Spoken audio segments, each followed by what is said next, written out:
Hello दोस्तों, तो आज मैं लेकर के आया हूँ रिक्वेस्ट वर्ब। रिक्वेस्ट। इस वीडियो को शुरू करने से पहले मैं आप लोगों को बतला दूँ कि इस वीडियो में आप लोग क्या सीखेंगे।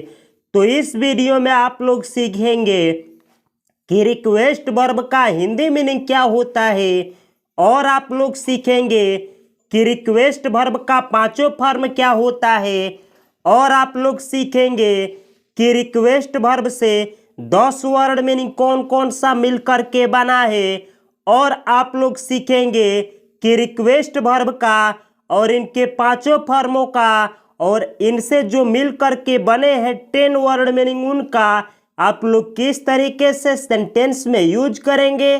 तो अगर यह वीडियो आप लोगों को अच्छा लगे तो प्लीज लाइक, शेयर और इस चैनल को सब्सक्राइब करना ना भूलें। आप लोग देख रहे हैं वर्ब के 365 वर्बों का एक सीरीज। इस सीरीज में मैं 365 वर्ब को शामिल किया हूं। इस वीडियो के बाद आप लोग मेरे चैनल के प्लेलिस्ट से जा करके उन सारे वर्ब के वीडियो को देख सकते हैं। तो यह वीडियो आप लोग ध्यान से देखें ताकि आप लोग अधिक से अधिक इस वीडियो से लर्निंग ले पाएं। तो चलिए स्टार्ट करते हैं आज की क्लास का। और आज का वर्ब है रिक्वेस्ट। रिक्वेस्ट। रिक्वेस्ट वर्ब है, इसको रिक्वेस्ट पढ़ा जाता है। इसके आगे मैं टू लिखा हूं क्योंकि वर्ब का जो मेन फॉर्म होता है उसके आगे टू लिखा जाता है। तो रिक्वेस्ट वर्ब है जिसका हिंदी मीनिंग होता है अनुरोध करना, यानी किसी व्यक्ति से अनुरोध करना, या मांग करना, यानी किसी से रिक्वेस्ट करते हुए मांग करना, या प्रार्थना करना, यानी किसी व्यक्ति से रिक्वेस्ट करना, या विनय सहित मांगना, यानी किसी व्यक्ति से पोलाइटली तरीके से मांगना, या विनती करना, यानी किसी व्यक्ति से विनती करना, या निवेदन करना, यानी किसी व्यक्ति को किसी चीज के लिए निवेदन करना, या याचिका करना, यानी किसी व्यक्ति से रिक्वेस्ट करना। तो इन सभी अर्थों में रिक्वेस्ट वर्ब का यूज किया जाता है। किस तरीके से किया जाता है हम लोग आगे इसी वीडियो में सेंटेंस के माध्यम से सीखेंगे। उससे पहले हम लोग सीखते हैं कि रिक्वेस्ट वर्ब का पांचों फॉर्म क्या होता है। तो रिक्वेस्ट वर्ब का V1 होता है रिक्वेस्ट, V2 होता है रिक्वेस्टेड, V3 होता है रिक्वेस्टेड, V4 होता है रिक्वेस्टिंग, और V5 होता है requests. Request, requested, requested, requesting, requests. तो ये होता है रिक्वेस्ट वर्ब के पांचों फॉर्म। जानकारी के लिए मैं बतला दूं कि रिक्वेस्ट वर्ब के V1 और V5 का यूज नाउन के रूप में किया जाता है। तो जब नाउन के रूप में किया जाता है तो V1 सिंगुलर नाउन का काम करता है और V5 प्लूरल नाउन का काम करता है। और एक बात मैं बतला दूं कि जो 12 मॉडल्स वर्ब होते हैं, तो मॉडल वर्ब जो होते हैं वो मूड को बतलाते हैं और उनका पांचों फॉर्म नहीं होता है। यानी मॉडल वर्ब का 5 फॉर्म नहीं होता है। और दुनिया का कोई भी वर्ब हो जिसके 5 फॉर्म होता है तो उसके V1 और V5 का यूज प्रेजेंट इंडेफिनिट टेंस में किया जाता है, जिसमें सिंगुलर सब्जेक्ट रहता है तो सिंगुलर सब्जेक्ट के साथ V5 का यूज होता है, और प्लूरल सब्जेक्ट होता है तो उसके साथ V1 का यूज किया जाता है। और दुनिया का कोई भी वर्ब हो तो उसके V2 का यूज पास्ट इंडेफिनिट टेंस में किया जाता है। चाहे आपका सब्जेक्ट सिंगुलर हो चाहे प्लूरल हो, दोनों के साथ V2 का यूज होता है। और परफेक्ट टेंस में और पैसिव वॉइस वाले सेंटेंस में V3 का यूज किया जाता है, और कंटिन्यूअस टेंस में और जीरंड के रूप में V4 का यूज किया जाता है। किस तरीके से किया जाता है हम लोग सभी फॉर्मों का यूज इसी वीडियो में आगे सीखेंगे। उससे पहले हम लोग सीखते हैं कि रिक्वेस्ट वर्ब से 10 वर्ड मीनिंग कौन कौन सा मिलकर के बना है। अगर आप लोगों को यहाँ तक समझ में आ गया है तो प्लीज़ वीडियो के डिस्क्रिप्शन बॉक्स में कमेंट करें यस और इस वीडियो को लाइक करें। रिक्वेस्ट वर्ब से मिलकर के बनने वाला पहला वर्ड मीनिंग है रिक्वेस्ट। रिक्वेस्ट ये रिक्वेस्ट वर्ब का V1 है जिसका प्रयोग नाउन के रूप में किया जाता है तो यह सिंगुलर नाउन का काम करता है। इसका प्लूरल फॉर्म होता है रिक्वेस्ट्स जो कि रिक्वेस्ट वर्ब का V5 है। तो जब इन दोनों वर्डों का यूज नाउन के रूप में होता है तो इनका हिंदी मीनिंग होता है निवेदन या अनुरोध या प्रार्थना या विनती या याचिका, यानी इन पांचों अर्थों में इन दोनों वर्डों का यूज किया जाता है। तो आप लोग देख सकते हैं कि यह दोनों शब्द रिक्वेस्ट वर्ब से मिलकर के बना है और यह जो पांचों अर्थ निकल रहा है वही अर्थ निकल रहा है जिस अर्थ में रिक्वेस्ट वर्ब का यूज किया जाता है। जैसे जिन जिन अर्थों में रिक्वेस्ट वर्ब का यूज किया जाता है उन्हीं अर्थों से मिलता जुलता हुआ रिक्वेस्ट वर्ब से जितने भी वर्ड मीनिंग बने हैं उनका यूज किया जाता है। जैसे रिक्वेस्ट वर्ब से मिलकर के बनने वाला अगला वर्ड मीनिंग है रिक्वेस्टर। रिक्वेस्टर रिक्वेस्ट में लगा है ER तो यह बना है रिक्वेस्टर। यह सिंगुलर नाउन है यानी एक व्यक्ति के लिए इस शब्द का यूज होगा। रिक्वेस्टर सिंगुलर नाउन है जिसका प्लूरल फॉर्म होता है रिक्वेस्टर्स। तो रिक्वेस्टर और रिक्वेस्टर्स इन दोनों वर्डों का हिंदी मीनिंग होता है निवेदक या अनुरोधकर्ता, यानी वह व्यक्ति जो रिक्वेस्ट करता है उसको बोला जाता है रिक्वेस्टर। यह मेल भी हो सकता है और फीमेल भी हो सकता है और ऐसे व्यक्तियों की संख्या एक से अधिक हो तो आप उनके लिए यूज करेंगे रिक्वेस्टर्स वर्ड का। अगला वर्ड मीनिंग है रिक्वेस्टेड। रिक्वेस्टेड रिक्वेस्ट वर्ब से मिलकर के बनने वाला यह एडजेक्टिव है रिक्वेस्टेड जो कि रिक्वेस्ट वर्ब का V3 है। तो इस शब्द का यूज जब एडजेक्टिव के रूप में होता है तो इसका हिंदी मीनिंग होता है अनुरोधित या निवेदित, यानी वैसा कोई चीज जो प्रार्थी हो या विनीत हो या जो निवेदित हो, यानी जिसे अनुरोध किया जा चुका हो तो उस अवस्था को शो करने के लिए रिक्वेस्टेड वर्ड का यूज किया जाता है। अगला वर्ड मीनिंग है अनरिक्वेस्टेड। अनरिक्वेस्टेड रिक्वेस्टेड शब्द का अपोजिट अर्थ देने वाला वर्ड होता है अनरिक्वेस्टेड। अनरिक्वेस्टेड यह शब्द एडजेक्टिव है जिसका हिंदी मीनिंग होता है अनिवेदित, यानी वैसा कोई चीज जिसे निवेदन कर दिया गया हो, यानी जो निवेदित हो तो उसे रिक्वेस्टेड बोला जाता है और जो अनिवेदित हो उसे अनरिक्वेस्टेड बोला जाता है या लिखा जाता है। अगला वर्ड मीनिंग है रिक्वेस्टेबल। रिक्वेस्टेबल ऐसा शब्द जिसके लास्ट में लगा हो एबल, यानी जिस शब्द के लास्ट में एबल वर्ड लगा रहता है तो वह शब्द एडजेक्टिव का काम करता है। जैसे प्रैक्टिकेबल, वर्केबल, लिसनेबल, थिंकेबल, रिक्वेस्टेबल। तो रिक्वेस्टेबल जो है एडजेक्टिव है जिसका हिंदी मीनिंग होता है अनुरोधनीय, यानी ऐसा कोई चीज जो जिसे रिक्वेस्ट किया जा सके, यानी जो रिक्वेस्ट करने के लायक हो तो उसके लिए आप शब्द यूज करेंगे रिक्वेस्टेबल। रिक्वेस्टेबल अगला वर्ड मीनिंग है रिक्वेस्टर। रिक्वेस्टर जैसे यह शब्द बना है रिक्वेस्टर्स तो इसमें ER लगा है, यही शब्द यह भी है, लेकिन इसमें ई के जगह पे ओ लगा है। तो रिक्वेस्टर सिंगुलर नाउन है, इसका प्लूरल फॉर्म होता है रिक्वेस्टर्स। रिक्वेस्टर और रिक्वेस्टर्स इन दोनों वर्डों का हिंदी मीनिंग होता है निवेदनकर्ता या अनुरोधकर्ता, यानी वह फीमेल या मेल जो किसी से रिक्वेस्ट करे तो उसको बोला जाता है रिक्वेस्टर। तो आप चाहे इन दोनों शब्दों का यूज करें या फिर इन दोनों शब्दों का यूज करें, यह दोनों शब्द यानी यह दोनों और यह दोनों शब्द यानी चारों शब्द करेक्ट हैं।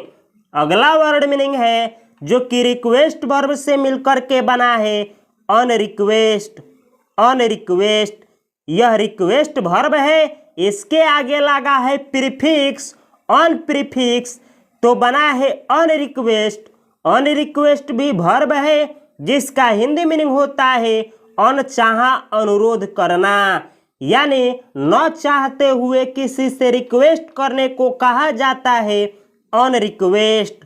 तो जिस तरीके से सेंटेंस में रिक्वेस्ट वर्ब का यूज किया जाता है और जिस तरीके से रिक्वेस्ट वर्ब का 5 फॉर्म होता है, उसी तरीके से अनरिक्वेस्ट वर्ब का यूज होता है और इसका भी 5 फॉर्म होता है। तो इस वीडियो से अभी आप लोगों को क्या सीखने को मिला, प्लीज कमेंट बॉक्स में कमेंट करें और इस वीडियो को अवश्य लाइक करें और इस चैनल को सब्सक्राइब करें। दोस्तों अब हम लोग आगे बढ़ते हैं और हम लोग सीखते हैं कि रिक्वेस्ट वर्ब का और उनके 5 फॉर्मों का और इन सभी वर्ड मीनिंग को एक एक करके आप लोग किस तरीके से सेंटेंस में यूज करेंगे। हेलो दोस्तों, तो अब हम लोग सीखेंगे कि इंपरेटिव सेंटेंस में V1 के रूप में आप लोग किस तरीके से रिक्वेस्ट वर्ब का यूज करेंगे। तो अगर आप लोगों को इंपरेटिव सेंटेंस नहीं आता है तो इसके ऊपर मैं एक ऑलरेडी वीडियो बना चुका हूं। आप लोग इस वीडियो को देखने के बाद आप लोग मेरे चैनल के प्लेलिस्ट में जा करके इंपरेटिव सेंटेंस वाले वीडियो को देख सकते हैं। तो चलिए स्टार्ट करते हैं। अगर आप लोगों को किसी से रिक्वेस्ट करना हो और कहना हो अनुरोध करें या अनुरोध करो या फिर कहना हो कि रिक्वेस्ट करें, तो आप लोग बोलेंगे रिक्वेस्ट। रिक्वेस्ट रिक्वेस्ट यानी अनुरोध करें या अनुरोध करो। अगला सेंटेंस है अगर मुझे आप लोगों से कहना हो अनुरोध करें मुझसे, यानी कहना हो कि मुझसे अनुरोध करें, तो मैं इंग्लिश में बोलूँगा रिक्वेस्ट मी। रिक्वेस्ट मी। रिक्वेस्ट यानी अनुरोध करें, मी यानी मुझसे, तो इस सेंटेंस का हिंदी मीनिंग हुआ मुझसे अनुरोध करें। अगला सेंटेंस है इसी तरीके से अगर मुझको आप लोगों को मना करना हो और कहना हो अनुरोध मत करो या निवेदन मत करो, तो मैं इंग्लिश में बोलूँगा डोंट रिक्वेस्ट। Don't request.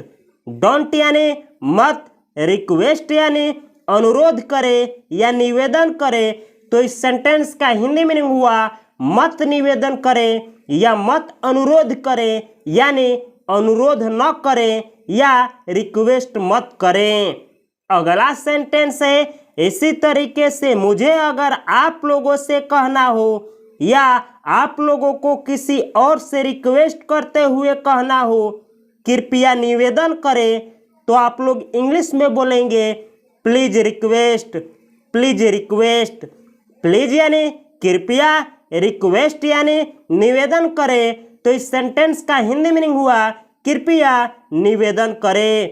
आप लोग इस सेंटेंस का हिंदी मीनिंग निकाल सकते हैं दूसरा, कृपया अनुरोध करें, यानी इस सेंटेंस का 2 हिंदी मीनिंग होगा कृपया निवेदन करें या कृपया अनुरोध करें, क्योंकि रिक्वेस्ट वर्ब का हिंदी मीनिंग होता है निवेदन करना, अनुरोध करना और बहुत सारा जो कि पहले बतला चुके हैं।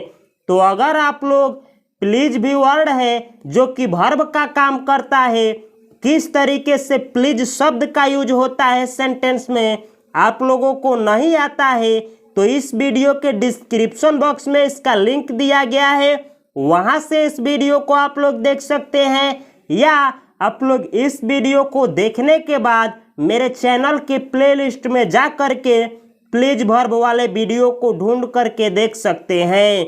अगला सेंटेंस है, अगर मुझको आप लोगों से कहना हो उत्पाद के बारे में अधिक जानकारी का अनुरोध करें, यानी उत्पाद के बारे में अधिक जानकारी का निवेदन करें, तो मैं इंग्लिश में बोलूँगा request more information about the product. Request more information about the product. Request यानी अनुरोध करें या निवेदन करें, मोर इंफॉर्मेशन यानी अधिक जानकारी के बारे में, यानी अधिक जानकारी के लिए, अबाउट यानी के बारे में, द प्रोडक्ट यानी उत्पाद के बारे में। तो इस सेंटेंस का हिंदी मीनिंग हुआ कि उत्पाद के बारे में मोर इन्फॉर्मेशन यानी अधिक जानकारी के लिए अनुरोध करें। तो आप लोग देख सकते हैं कि मैं इन सभी सेंटेंस में रिक्वेस्ट वर्ब का V1 का यूज किया हूं। अगला सेंटेंस है, अगर मुझको आप लोगों से कहना हो अपने शिक्षक के मार्गदर्शन का अनुरोध करो, या फिर कहना हो अपने शिक्षक के मार्गदर्शन का निवेदन करो या करें, तो आप लोग इंग्लिश में बोलेंगे request your teachers guidance. Request your teachers guidance. Request यानी अनुरोध करो या करें या निवेदन करो या निवेदन करें, योर टीचर्स यानी अपने टीचर का, यह एपोस्ट्रोफ एस है जिसका हिंदी मीनिंग होता है का। योर टीचर यानी आपका टीचर का, गाइडेंस यानी मार्गदर्शन का। तो इस सेंटेंस का हिंदी मीनिंग हुआ अपने टीचर का मार्गदर्शन का अनुरोध करे या निवेदन करे। तो इस सेंटेंस में मैं रिक्वेस्ट वर्ब का यूज किया हूँ। तो एपोस्ट्रोफ का यूज किस तरीके से सेंटेंस में किया जाता है, अगर आप लोगों को नहीं आता है तो आप लोग मेरे चैनल के प्लेलिस्ट में जा करके इस वीडियो के बाद उस वीडियो को आप लोग देख सकते हैं। तो चलिए अब हम लोग आगे बढ़ते हैं दोस्तों, और अब हम लोग सीखते हैं कि आप लोग किस तरीके से टेंस में V1, V2, V3, V4 और V5 यानी रिक्वेस्ट वर्ब के V1, V2, V3, V4 का यूज और V5 का यूज आप लोग किस तरीके से सेंटेंस में करेंगे।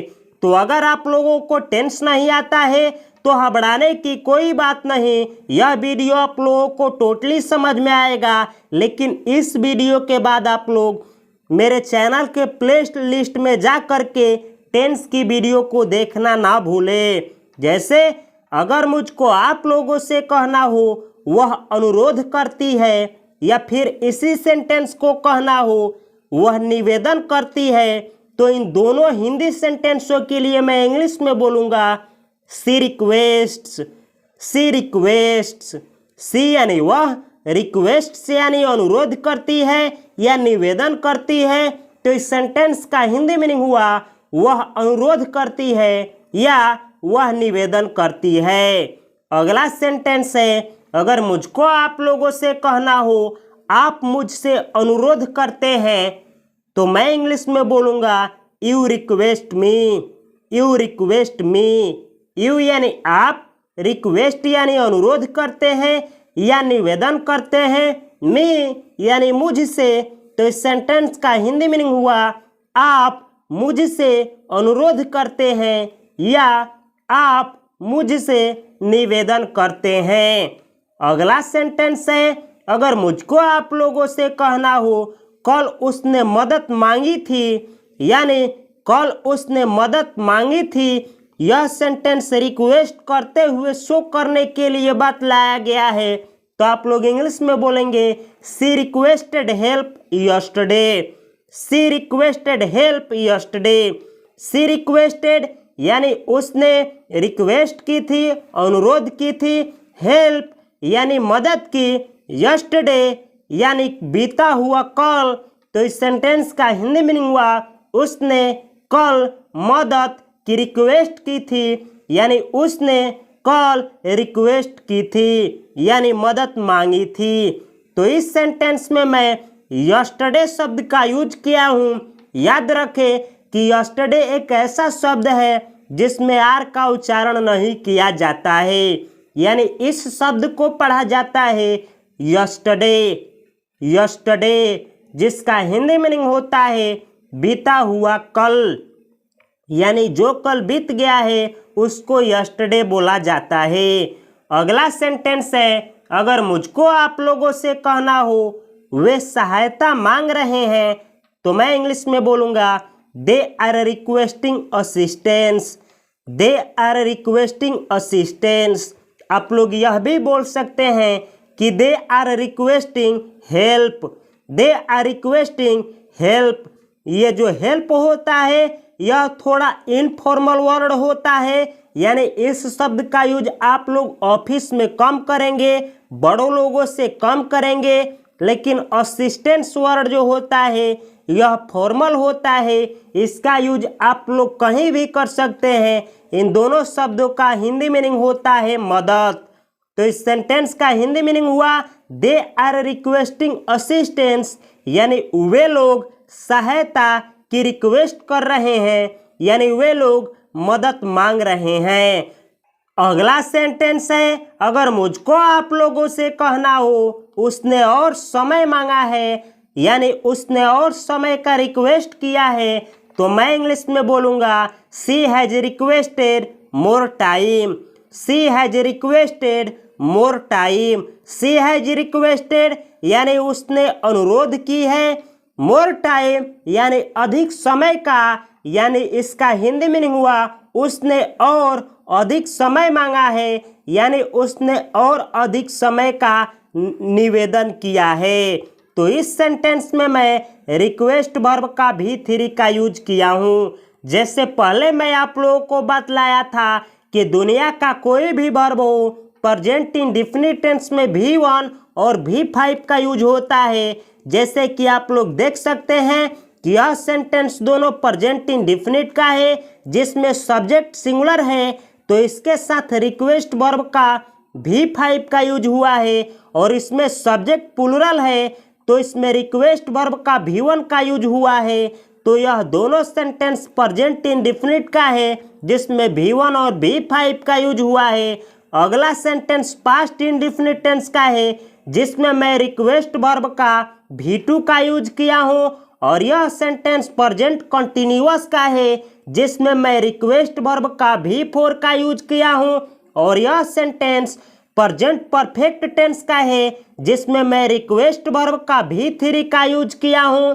तो आप लोग देख सकते हैं कि V1, V2, V3, V4, V5 यानी इन सभी फॉर्मों का किसी न किसी टेंस या किसी न किसी सेंटेंस में यूज होता है। इसीलिए हर एक वर्ब के 5 फॉर्मों को जानना कंपलसरी हो जाता है।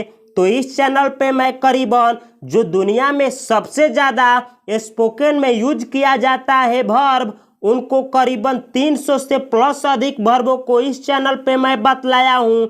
जिस तरीके से ये वीडियो है वह सबका सब वीडियो में मैं उनके 5 फॉर्मों का और उनसे जो भी वर्ड मीनिंग बने हैं उनका सभी का यूज सिखाया हूँ। चलिए अब हम लोग आगे बढ़ते हैं और हम लोग सीखेंगे कि रिक्वेस्ट वर्ब से जो भी वर्ड मीनिंग मिल करके बने हैं उनका आप लोग किस तरीके से सेंटेंस में यूज करेंगे। प्लीज़ यह वीडियो से अगर आप लोगों को कुछ सीखने को मिल रहा है तो प्लीज़ इस चैनल को सब्सक्राइब करें। अब हम लोग सीखेंगे all in one. All in one यानी अब आप लोग सीखेंगे कि किस तरीके से जो भी वर्ड मीनिंग रिक्वेस्ट वर्ब से बने हैं उनका आप लोग सेंटेंस में यूज करेंगे। तो चलिए देखते हैं। जैसे मुझको आप लोगों से कहना हो अनुरोधक एक बैठक में है, यानी वह व्यक्ति जो रिक्वेस्ट किया है वह एक बैठक में है, तो मैं इंग्लिश में बोलूँगा the requester is in a meeting. The requester is in a meeting.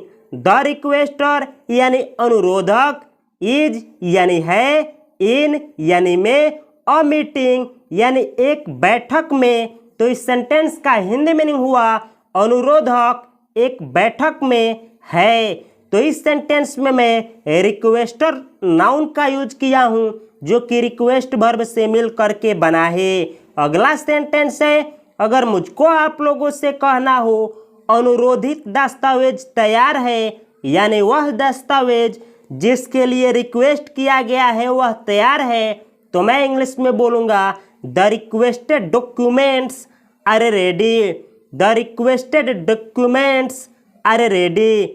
The requested यानी अनुरोधित, डॉक्यूमेंट्स यानी दस्तावेज, आर यानी है, रेडी यानी तैयार। तो इस सेंटेंस का हिंदी मीनिंग हुआ अनुरोधित दस्तावेज तैयार है। तो इस सेंटेंस में मैं रिक्वेस्टेड वर्ड का यूज एडजेक्टिव के रूप में किया हूँ क्योंकि इसके पहले नाउन आया है और इसके पहले आर्टिकल। तो जब नाउन के आगे कोई शब्द हो और उसके आगे कोई आर्टिकल हो, चाहे ए हो, चाहे एन हो, चाहे द हो, तो यह जो शब्द होता है निश्चित रूप से एडजेक्टिव होता है। जैसे अगर आप लोगों को एडजेक्टिव पहचानना नहीं आता है तो उसके ऊपर मैं एक वीडियो बना चुका हूँ, आप लोग मेरे चैनल के प्लेलिस्ट से जा करके एडजेक्टिव वाले वीडियो को देख सकते हैं। अगला सेंटेंस है, अगर मुझको आप लोगों से कहना हो यह फॉर्म ऑनलाइन अनुरोधनीय है, यानी यह जो फॉर्म है ऑनलाइन रिक्वेस्टेबल है, तो मैं इंग्लिश में बोलूँगा दिज फॉर्म्स आर रिक्वेस्टेबल। यहाँ पे लिखा जाएगा online. These forms are requestable online. These forms यानी यह फॉर्म, आर यानी है, रिक्वेस्टेबल यानी अनुरोधनीय, ऑनलाइन यानी ऑनलाइन।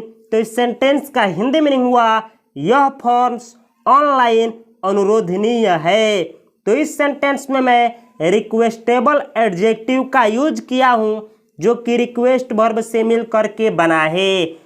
अगला सेंटेंस है, अगर मुझको आप लोगों से कहना हो उसको नियुक्ति अनचाही करनी पड़ी, यानी कोई मेल था जिसे न चाहते हुए किसी को नियुक्त करना पड़ा, तो मैं इंग्लिश में बोलूँगा he had to unrequest the appointment.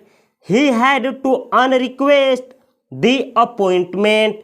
He had to unrequest यानी उसने न चाहते हुए यानी अनचाही करते हुए उसे नियुक्त करना पड़ा, यानी had to, has to, have to का प्रयोग सेंटेंस में यानी जो कंपल्सन होता है, जो मजबूरी होता है, उसको शो करने के लिए हैज, हैव, हैड टू का यूज होता है। किस तरीके से सेंटेंस में has to, have to, had to, will have to, may have to, might have to, could have to, should have to, must have to का यूज होता है। अगर आप लोगों को नहीं आता है तो आप लोग मेरे चैनल के प्लेलिस्ट में जा करके उन सभी वीडियो को जो कि हैव टू से बने हैं उनका आप लोग यूज सीख सकते हैं। और दो सेंटेंस बचा है। अगला सेंटेंस है, अगर मुझको आप लोगों से कहना हो आपका अनुरोध मुझे अच्छा लगा, यानी आपने जो रिक्वेस्ट किया था वह मुझे अच्छा लगा, तो मैं बोलूँगा इंग्लिश में I liked your request. I liked your request. I liked यानी मुझे अच्छा लगा, मैंने पसंद किया, योर रिक्वेस्ट यानी आपका अनुरोध। तो इस सेंटेंस का हिंदी मीनिंग हुआ आपका रिक्वेस्ट यानी आपका निवेदन या आपका अनुरोध मुझे अच्छा लगा। तो इस सेंटेंस में मैं रिक्वेस्ट शब्द का यूज नाउन के रूप में किया हूँ। किस तरीके से नाउन को पहचाना जाता है अगर आप लोगों को नहीं आता है तो प्लीज़ इस वीडियो के बाद नाउन वाले वीडियो को आप लोग मेरे चैनल के प्लेलिस्ट से अवश्य देखें। अगला सेंटेंस है, अगर मुझको आप लोगों से कहना हो वह वर्तमान में और जानकारी मांग रही है, तो मैं इंग्लिश में बोलूँ, यह जो सेंटेंस है सॉरी आप लोगों को मैं HW में दे रहा हूँ। इस सेंटेंस को आप लोगों को HW में यानी कमेंट बॉक्स में बनाना है। साथ में अपना पता, यानी आप लोग कहाँ से हैं दोस्तों और आप लोगों का नाम क्या है। मैं इस सेंटेंस को एक एक करके कमेंट बॉक्स से पिक आउट करूँगा, देखूँगा कि कौन कौन सा मेरे ऑडियंस है, यानी कौन कौन से मेरे परिवार के सदस्य हैं जो इस सेंटेंस को करेक्ट बनाए हैं। इस सेंटेंस में आप लोग रिक्वेस्ट वर्ब का यूज करना है। एक मैं जानकारी दे दूं आप लोगों को कि अगर कोई बेसिक इंग्लिश लर्नर है जो यानी अभी अभी से शुरू किए हैं, तो दुनिया में ऐसे 3 वर्ब हैं जिनका सबसे ज़्यादा इंग्लिश में यूज किया जाता है। यानी पूरे वर्बों में अगर 3 वर्ब को सीख लिया जाए तो पूरे वर्बों में जो 70% इंग्लिश में स्थान रखते हैं वर्बों में, वो वर्ब है आपका do, be, have. Do verb, be verb यानी हैव वर्ब, यह तीनों ऐसे वर्ब हैं जिनका पूरे वर्बों में 70% इंग्लिश ग्रामर में या स्पोकन में यूज किया जाता है। तो अगर आप लोग इंग्लिश सीखना चाहते हैं तो इन तीनों वर्बों के बिना आप लोग नहीं सीख सकते हैं। तो प्लीज़ इस तीनों वीडियो का लिंक इस वीडियो के डिस्क्रिप्शन बॉक्स में दिया गया है, वहां से आप लोग या फिर मेरे चैनल के प्लेलिस्ट से जा करके वहां से आप लोग इन तीनों वीडियो को देख सकते हैं और किस तरीके से इन तीनों वर्बों का यूज होता है और इनके सभी फॉर्मों का किस तरीके से यूज होता है आप लोग सीख सकते हैं। अगर आप लोगों को यह तीनों वर्ब मालूम है तो ये ऐसे वर्ब हैं जिनका 5% पूरे इंग्लिश वर्बों में यूज किया जाता है। यह वर्ब हैं want, need, stop, start, continue, begin, etc, यानी और भी वर्ब हैं। तो ये ऐसे वर्ब हैं जिनका स्पोकन, रिटन और एग्जाम में बहुत यूज किया जाता है। तो आप लोग इन सभी वीडियो को मेरे चैनल के प्लेलिस्ट से जा करके इन वीडियो को देख सकते हैं आप लोग, या फिर इस वीडियो के डिस्क्रिप्शन बॉक्स में इन सभी वर्बों का लिंक है, वहां से आप लोग इन वीडियो को देख सकते हैं। तो यह वीडियो से आप लोगों को क्या सीखने को मिला, प्लीज कमेंट बॉक्स में अवश्य कमेंट करें। अगला कौन सा वीडियो किस वर्ब के ऊपर मैं लेकर के आऊं, साथ में यह भी कमेंट करें अपना नाम के साथ। मैं मिलता हूं अगले वीडियो में अगले वर्ब के साथ। तब तक के लिए आप सभी को और आप सभी की पूरे परिवार को मेरी तरफ से हार्दिक शुभकामनाएं। नमस्कार, जय हिंद।